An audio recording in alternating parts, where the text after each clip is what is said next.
ঈদের নামাজ পড়ে একটা যুবক কবরের কিনারায় দাঁড়াইয়া দাঁড়াইয়া কান্না করে। এর যুবক কেন কাঁদো?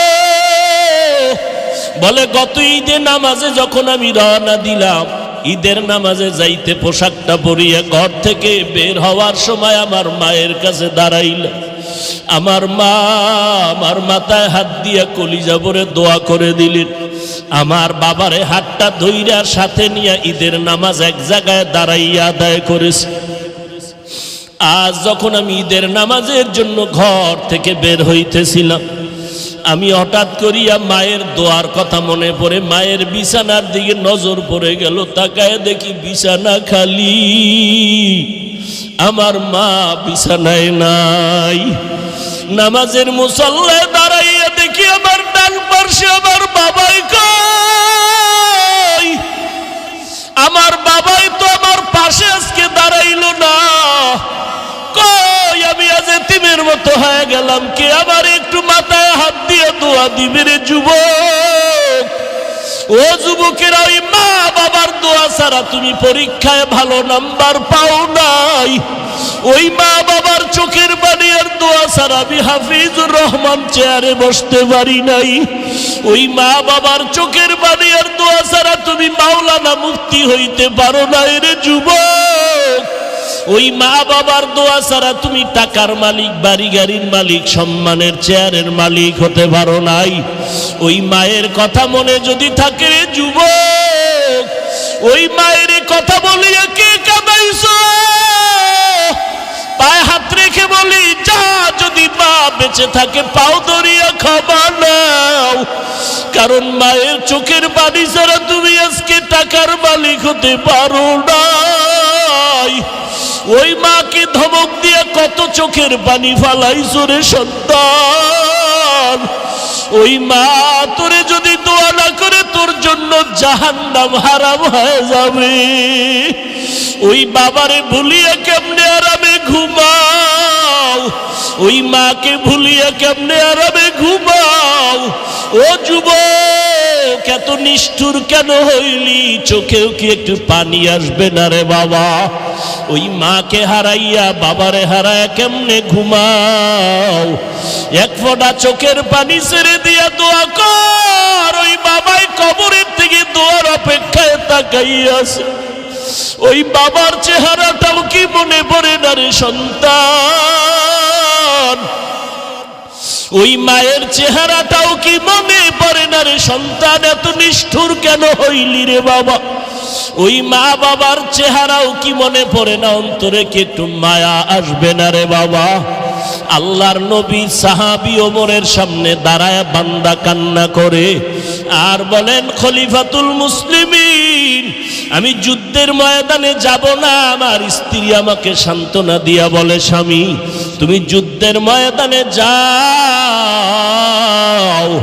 আল্লাহ তাআলা আমাকে হেফাজত করবে। হেফাজতের মালিক আমার আল্লাহ, আর কেউ হেফাজত করতে পারবে না। ও পর্দার আড়ালের আম্মা জান, দুনিয়ার থেকে একদিন চলিয়া যাবেন, 5টা সাদা কাফনের প্যাকেট হয়ে যাবে। দুনিয়ার কোনো মহিলারাও 2 দিন কথা বলবে আর খবর নিবে না। কিন্তু পায়ে হাত রেখে বলে যাই রে মা, ভালো কোরআনওয়ালা একটা সন্তান যদি দুনিয়াতে রেখে যাও রে মা, ওই সন্তানকে দেখে দেখে দুনিয়াওয়ালারা দোয়া করবে।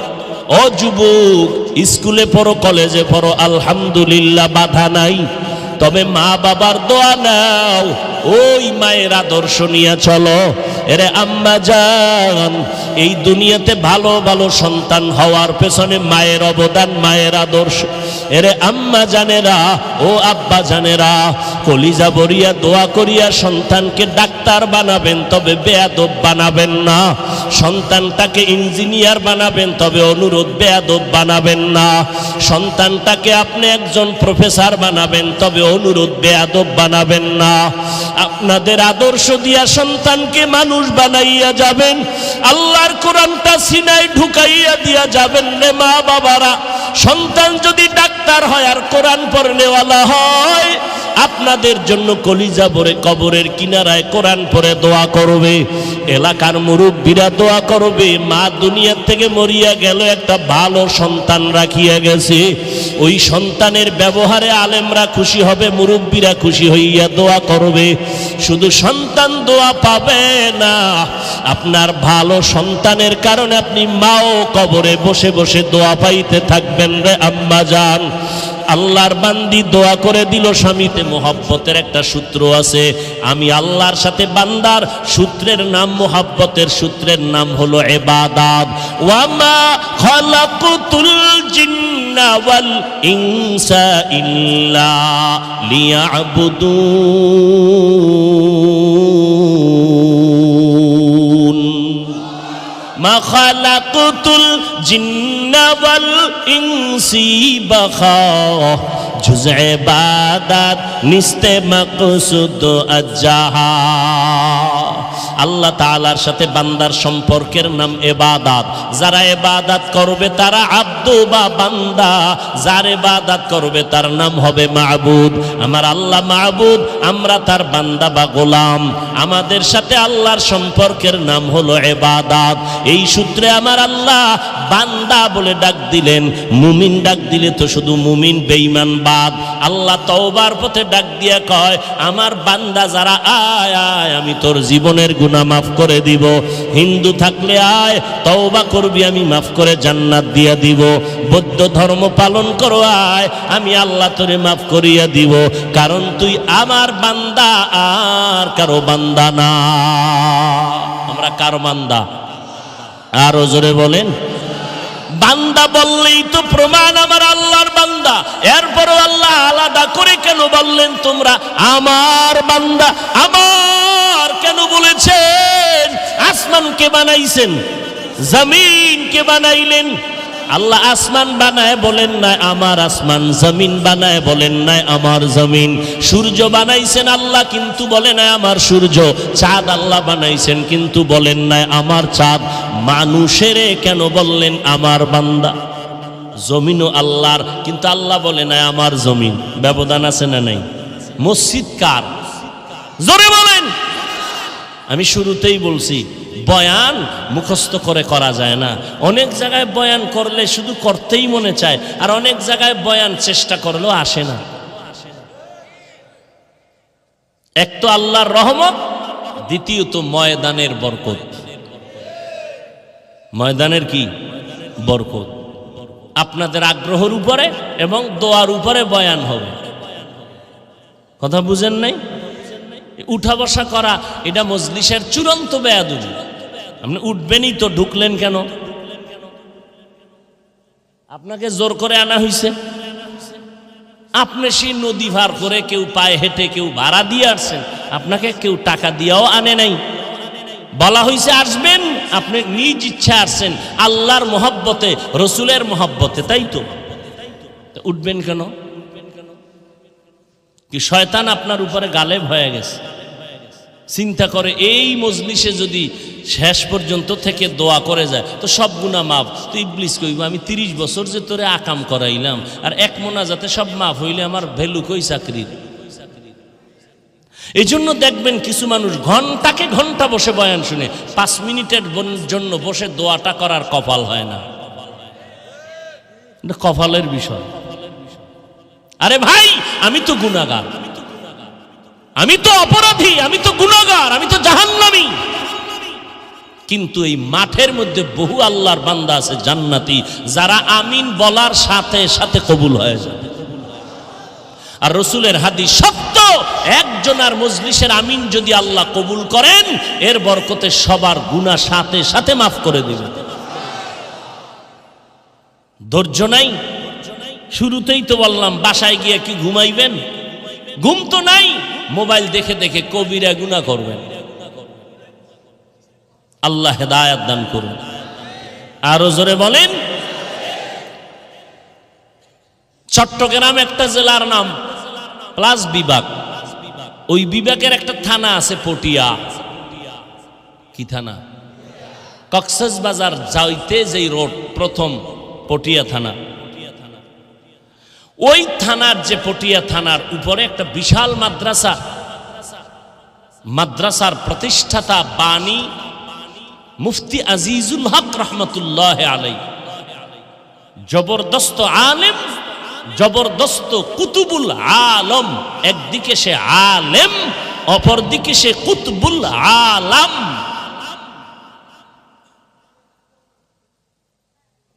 তিনি বয়ানে বসছেন, স্টেজে বসছেন সভাপতি। ধৈর্য হবে বলবো।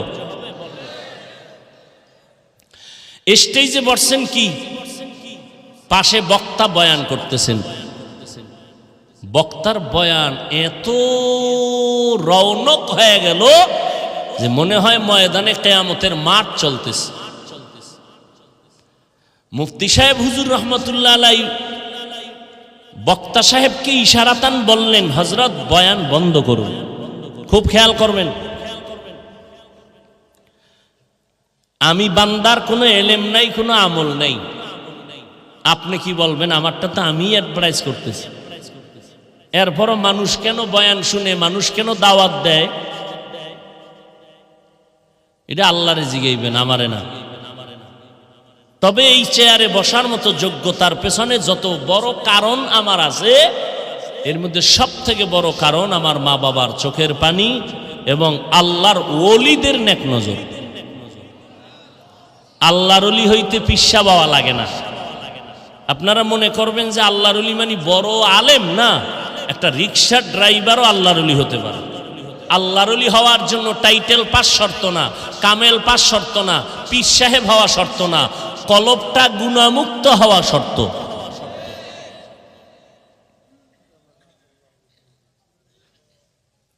আল্লাহু আকবার।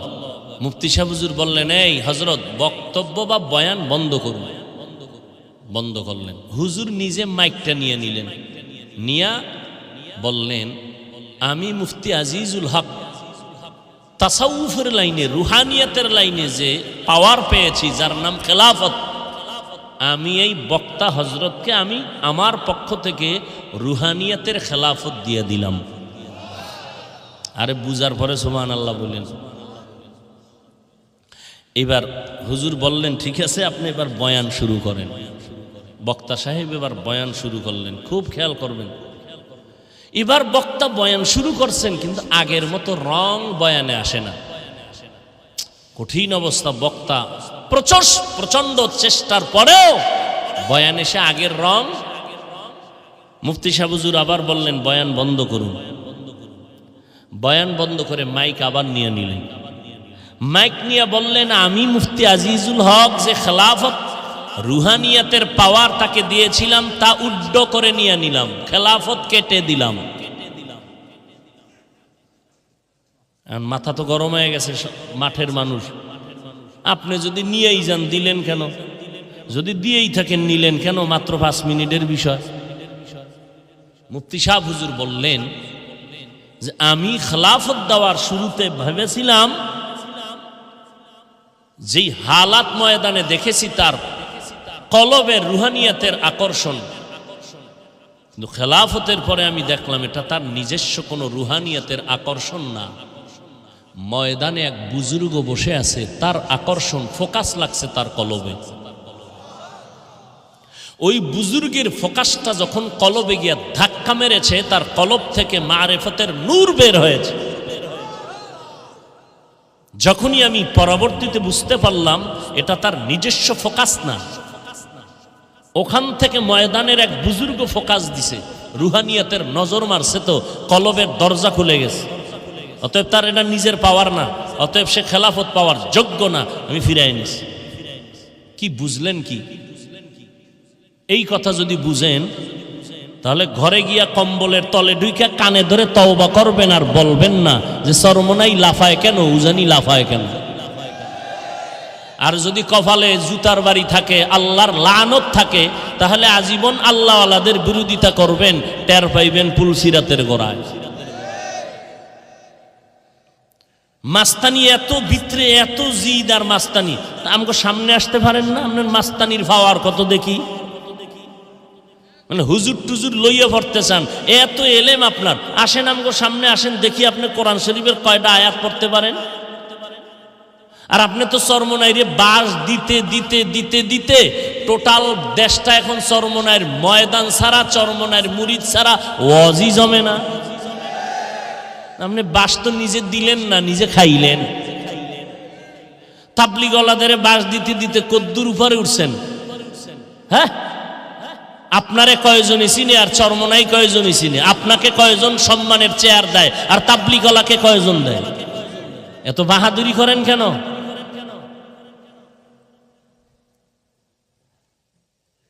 ওয়াজে বসছে, একজনে কাঁদতেছে, এক কপাল পরা কয় কাঁদে কেন? আমি প্রশ্ন করি, ও নিমক হারাম, তুমি কোরআনের বয়ানে বসছো, তোমার চোখে পানি নাই কেন? প্রশ্ন তো আমি করব, তুমি করো কেন? প্রশ্ন তো আমি করব। ময়দান কান্নার ময়দান, তোমার চোখে পানি নাই কেন বলো? অবশ্যই তোমার উপর আমার আল্লাহ বেজার, গুনার কারণে। তোমার উপরে মা বাবা অসন্তুষ্ট, এই জন্য তোমার চোখে পানি নেই। তুমি বাহাদুরি করো, চরমনাইওয়ালারা কাঁদে কেন না? মুলাদি থানায় আসামি ধইরা পুলিশ এমন ফিডা দিছে, কোনো কান্না নাই চোখে। আর ওয়াজের প্যান্ডেলে মানুষ কান্না করে, কি মনে করেছ কান্না করাটা চারটিখানি বিষয়? পুলিশে ফিডায় কাঁদে না, আর ওয়াজের প্যান্ডেলে 200 হাত দূরে বসে আল্লাহ আল্লাহদের ওয়াজে কাঁদতেছে, কি মনে করেছ চোখের পানি? আর তুমি সমালোচনা করো, কান্দে কেন? আর কালা চশমার হুজুরে লাইভ দেয়, কান্না করার দরকার নাই। আল্লাহ হেদায়েত দান করুন।